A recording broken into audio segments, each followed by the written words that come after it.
ചില ദിവസങ്ങളിൽ രാവിലെ എണീക്കുമ്പോൾ മനസ്സിന് എന്തോ ഒരു വിഷമം പോലെയോ നിരാശ പോലെയോ എന്തൊക്കെയോ ഒരു സങ്കടം പോലെയോ ഒക്കെ തോന്നാറുണ്ടോ നിങ്ങൾക്ക്? പക്ഷെ എനിക്കങ്ങനെ തോന്നാറുണ്ട് കേട്ടോ. ഇന്ന് അങ്ങനെ ഒരു ദിവസാ. എന്താ അറിയില്ല, എന്തോ ഒരു പോലെ വിഷമം പോലെ ഒരു തോന്നലുണ്ടാവും. പക്ഷെ പിന്നെ എഴുന്നേറ്റ് കഴിയുമ്പോൾ അതൊക്കെ ഓക്കെ ആവും. എന്നാലും എല്ലാവരോടും ഒരു ദേഷ്യമോ എന്തോ എനിക്ക് വയ്യാന്നൊരു തോന്നലോ ഒക്കെ ഉണ്ടാവലുണ്ട് കേട്ടോ.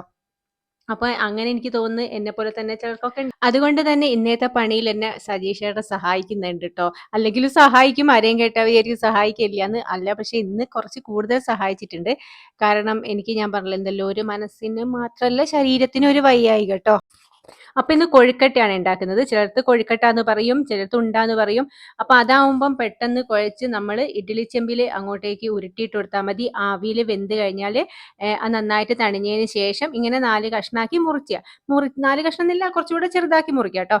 പിന്നെ കുറച്ച് കടുകും പിന്നെ വറ്റൽ മുളകും അതുപോലെ തന്നെ കറിവേപ്പിലയും അതിൻ്റെ കൂടെ കുറച്ച് ഉഴുന്ന് പരിപ്പ് കൂടി ഇട്ടാൽ അതിഗംഭീരാകുമായിരുന്നു. പക്ഷെ ഉഴുന്ന് പരിപ്പില്ല. അപ്പം എല്ലാം കൂടെ ഇട്ടിട്ട് ഒരു വറവ് ഇട്ടിട്ട് പിന്നെ ഒരു ചമ്മന്തി മാത്രാട്ടോ ഉണ്ടാക്കുന്നത്. ചമ്മന്തി സാധാരണ ഉള്ളിയും തേങ്ങയും മുളക് ഇട്ടിട്ടുള്ള സാധാരണ ചമ്മന്തി അത് ഇട്ടിട്ട് ഒരുമിച്ച് അങ്ങോട്ട് മിക്സ് ആക്കും. ഇതാവുമ്പം പിന്നെ എക്സ്ട്രാ കറികളും കാര്യങ്ങളൊന്നും വേണ്ട. പിന്നെ നമ്മൾ ഇതിന്റെ പിറകിൽ ഇങ്ങനെ നിൽക്കണ്ട, അവിൽ വേവിച്ച് വേഗം കഴിയുമല്ലോ. ഇപ്പൊ കുറച്ച് കഴിഞ്ഞപ്പോൾ എനിക്ക് ശരിക്കും എൻ്റെ പ്രശ്നങ്ങളൊക്കെ മനസ്സിലായി തുടങ്ങി. ഇത് തന്നെയാണ് നമുക്ക് മൂഡ് ഓഫ് ഒക്കെ. അപ്പോൾ ഇതിൻ്റെ ഡേറ്റ് ആണ്. ഇതെനിക്ക് അറിഞ്ഞുകൂടാ. ഇത് വന്നു കഴിഞ്ഞാൽ എന്തൊക്കെയോ ഒരു ഭ്രാന്താണ് എന്ന് തന്നെ വേണേ പറയാ. എന്തോ ഒരു ദേഷ്യമോ സങ്കടമോ എന്തൊക്കെയോ ഉണ്ടാവും. ആരോടും മിണ്ടാനും തോന്നൂല. എന്നാലോ നമുക്ക് അങ്ങനെ ഇരിക്കാനൊന്നും പറ്റൂലല്ലോ. ഞാനിപ്പം മെൻസ്ട്രൽ കപ്പാട്ടോ ഉപയോഗിക്കുന്നത്. പാഡ് ഉപയോഗിക്കുന്നത് പൂർണ്ണമായിട്ട് നിർത്തിയെന്നല്ല. പാഡ് ഉപയോഗിക്കാൻ നമുക്ക് ഈ മെൻസ്ട്രൽ കപ്പ് അത്രയും കംഫർട്ടായിട്ട് യൂസ് ചെയ്യാൻ പറ്റാതെ നമ്മൾ ചില ബാത്റൂമൊക്കെ ഉണ്ടാവുമല്ലോ പുറത്തേക്ക് പോകുമ്പോൾ. അപ്പോൾ അവിടെ നമ്മൾ പാഡ് തന്നെയാട്ടോ ഉപയോഗിക്കുക. അപ്പോൾ ഈ മെൻസ്ട്രൽ കപ്പിനെ കൊണ്ട് എനിക്ക് കുറേയൊക്കെ എന്താ പറയുക, കുറേ ബെനിഫിറ്റ്സ് ഉണ്ടായിട്ടുണ്ട്. കുറേ കംഫർട്ടായി തോന്നിയിട്ടുണ്ട് കേട്ടോ.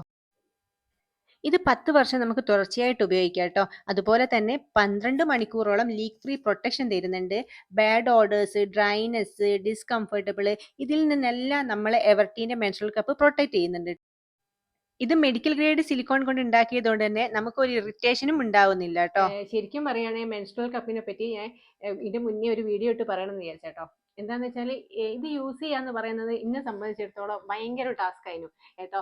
എന്നിട്ട് എനിക്ക് നല്ല പേടി ഉണ്ടായിട്ട് ഞാനിത് യൂസ് ചെയ്ത് തുടങ്ങിയ സ്റ്റാർട്ടിങ്ങിൽ എല്ലാവർക്കും ഉണ്ടാകുന്ന പോലെ തന്നെയുള്ള ടെൻഷനും കാര്യമൊക്കെ ഉണ്ടായിരുന്നു ഇത് ഇൻസേർട്ട് ചെയ്യുമ്പോഴും ഒക്കെ ചെയ്യുമ്പോൾ. പക്ഷേ അതിന് ശേഷം ഇത് യൂസ് ചെയ്യുമ്പോൾ ഒരു 2 പ്രാവശ്യമൊക്കെ കഴിഞ്ഞപ്പോൾ ഒരുപാട് കംഫർട്ട് ആയിട്ട് തോന്നി കേട്ടോ. കാരണം എന്താ വെച്ചാൽ എനിക്ക് പീരീഡ്സിന് നല്ല വയറുവേദന ഉള്ള ഒരാളാണ്. അപ്പോൾ ഈ വേദന ഉണ്ടാകുന്ന സമയത്ത് തന്നെ നമുക്ക് ഈ ഈർപ്പം തട്ടി നിൽക്കുമല്ലോ, പാഡാകുമ്പോൾ എന്തായാലും നമുക്ക് ഈർപ്പം തട്ടി നിൽക്കും. എന്ന് വെച്ചിട്ട് പാഡ് നമുക്ക് പൂർണ്ണമായിട്ട് നമുക്ക് ഒഴിവാക്കാൻ പറ്റുകയില്ല. അപ്പോൾ പാഡ് അതുകൊണ്ട് തന്നെ അത് യൂസ് ചെയ്യുന്ന സമയത്ത് എന്താ പറയുക, ഒരു കംഫർട്ട് അല്ല എന്നുള്ളൊരു തോന്നൽ തോന്നും. നമുക്ക് നനവൊക്കെ ഉണ്ടാകുമ്പോൾ അതിനെയൊക്കെ ശരിക്കും പറയുകയാണെങ്കിൽ നല്ലൊരു സുഖമാണ് കപ്പ് ഉപയോഗിക്കുമ്പോൾ കേട്ടോ. കാരണം എന്താ വെച്ചാൽ നമ്മളത് പീരീഡ്സ് ആയിക്കെന്ന് തന്നെ ചിലപ്പം തോന്നൂല. എനിക്ക് ശരിക്കും മെൻസ്ട്രൽ കപ്പിന്റെ ഏത് ബ്രാൻഡ് ഉപയോഗിക്കണം എങ്ങനെ ഇതൊന്നും അറിഞ്ഞുകൂടായിരുന്നു. ഞാൻ ആദ്യമായിട്ട് യൂസ് ചെയ്തത് ഇത് എവർടീന്റെ മെൻസ്ട്രൽ കപ്പാണ്. അപ്പോൾ ഇത് ശരിക്കും പറയുകയാണെങ്കിൽ എനിക്ക് ഫസ്റ്റ് യൂസിൽ തന്നെ ആദ്യം ഒരു ടെൻഷനും കാര്യം ഉണ്ടെങ്കിലും നല്ല കംഫർട്ടായിരുന്നേ. അപ്പോൾ ശരിക്കും പറയുകയാണെങ്കിൽ പാഡിനേക്കാളും അതേപോലെ തന്നെ പാഡിന്റെ നമ്മൾ പൈസ മാത്രമല്ലല്ലോ, പൈസ നോക്കുകയാണെങ്കിൽ അതും അതേപോലെ തന്നെ ഹൈജീനിക് ആയാലും ഇപ്പം പാഡ് ഒക്കെ ഒരുപാട് നേരം യൂസ് ചെയ്ത് കഴിഞ്ഞാൽ എങ്ങാനും ഒന്നും മാറ്റാൻ പറ്റിയില്ലെങ്കിൽ അപ്പം തന്നെ നമുക്ക് നല്ല ഇറിറ്റേഷൻ ഉണ്ടാവും. അത് നമുക്ക് പെണ്ണുങ്ങൾക്ക് എന്തായിട്ടും അറിയാം.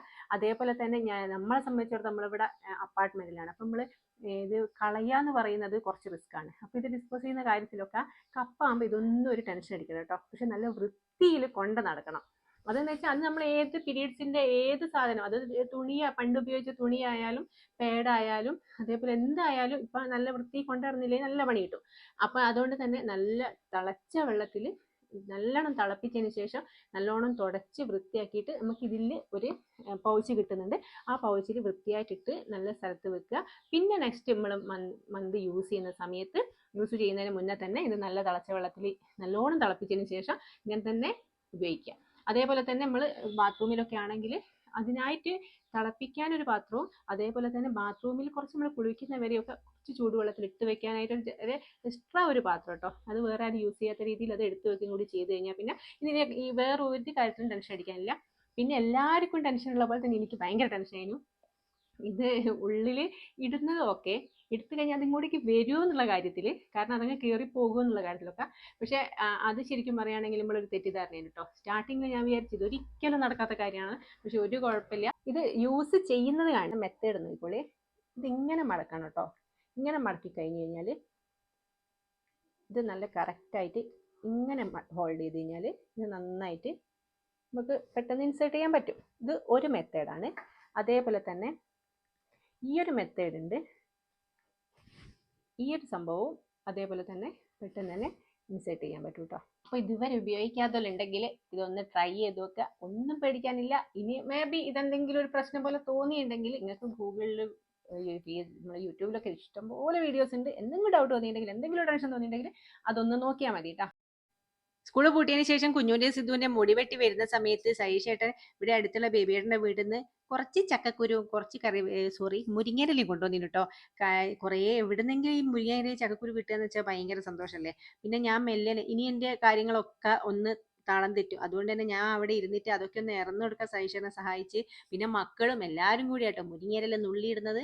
മുരിങ്ങയില ചക്കക്കുരുവിന്റെ കറി അടിപൊളിയാട്ടോ. കുറച്ച് ജീരകവും ചെറിയുള്ളി ഇട്ടിട്ട് തേങ്ങ അരച്ച് പിന്നെ ചക്കക്കുരു നല്ലോണം കുക്കറിൽ വേവിച്ച് എന്നിട്ട് കുടുക്കയിലോട്ട് അങ്ങ് മാറ്റി നല്ലോണം തന്നെ ഈ ഇലയും കൂടി അതിലേക്ക് ഇട്ട് കൊടുത്ത്, ഇലയൊന്ന് നല്ലോണം വാടി വരുന്നതാണ് നല്ലത് കേട്ടോ. ഒരു പച്ച ചോയ എന്തായിട്ടും മാറി കിട്ടണം.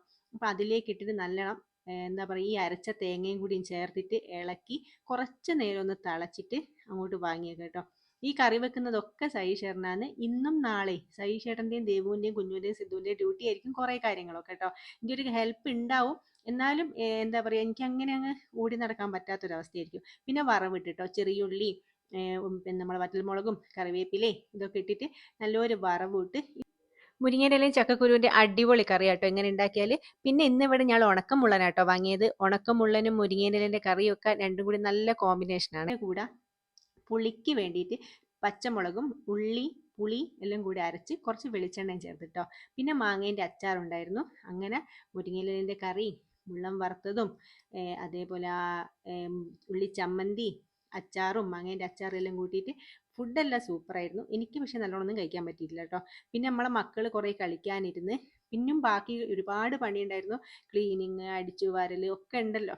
എന്നിട്ട് കുറേ നേരം കഴിഞ്ഞപ്പോൾ ഒരു 4:30-5 മണിയായപ്പോൾ ഞാൻ മെല്ലനെ ഓരോരോ സൈഡിലൊക്കെ അടങ്ങി നിന്നിട്ട് ഒന്ന് വെറുതെ അടിച്ചു വാരിയിട്ട് കേട്ടോ. പിന്നെ എനിക്കൊന്നിനും വയ്യാന്നുള്ളൊരു അവസ്ഥയിലോട്ട് എത്തി. അപ്പോൾ ഇനി ഞാൻ കുളിക്കാനൊക്കെ പോവുകയാണ്. നമ്മളെ സ്കൂൾ പൂട്ടിയിട്ടുള്ള ഒരു ചെറിയൊരു ഡേ ഇൻ ലൈഫാണ്. എല്ലാവരും വീഡിയോ മുഴുവനായിട്ട് കാണണം. അപ്പോൾ ഇന്നത്തെ വീഡിയോ എത്രയാളും സബ്സ്ക്രൈബ് ചെയ്യണം. അപ്പം tata bye bye, see U.